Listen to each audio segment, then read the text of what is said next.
Ja každý večer keciam, už by bolo na čase, aby začal rozprávať niekto krajší a múdrejší ako som ja. Hadrička, poď. Vieš, čo som ja včera videla? Ja som videla ľudí na námestiach, ja som zacítila závan novembra a ja som videla ľudí, ako sa držia učitelia, študenti, žiaci, rodičia a bolo to veľmi pozitívne.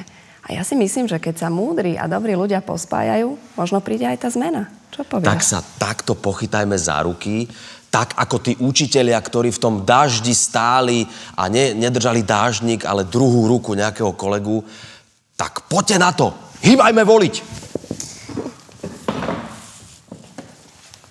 My pôjdeme voliť Takto. s celou rodinou.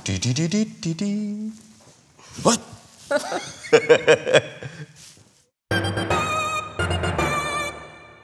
Takže, milí moji, pozor na Friedricha, choďte voliť, vycerí nám zuby Friedrich.